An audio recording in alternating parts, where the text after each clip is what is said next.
Caibidl a trí. Deireadh hir hail tháinig an saran. Hui dado agus líam an mus go dtí an rink scátála.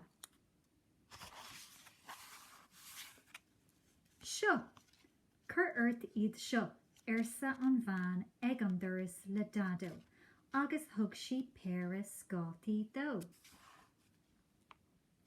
Seo, cur iad seo sa an bhean ag an doras le líam, agus thug sí péire scátaí dósan chomá.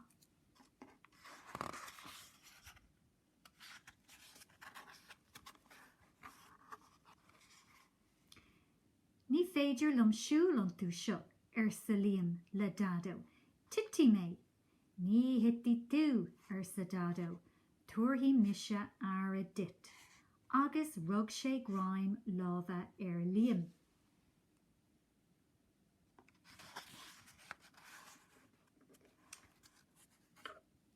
Amach lo an rink scátála.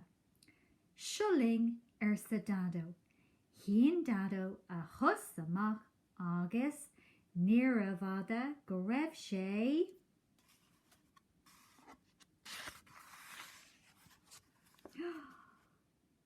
a hón.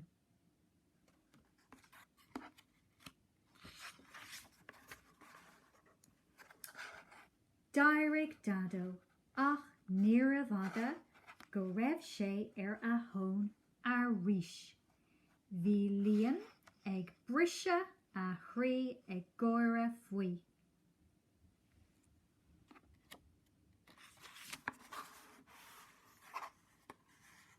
Tar éis tamil rug líam gráim lábha jadó. Siúling sesin, tuairtí mise ar a dit. Hín siad amach a gusa agus níor a bhada go raibh an bhirteach cú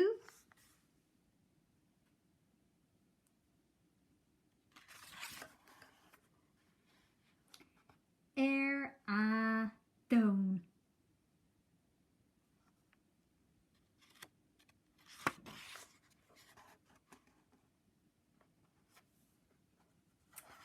Ní raibh líam ná dado ag déanamh rómhaith.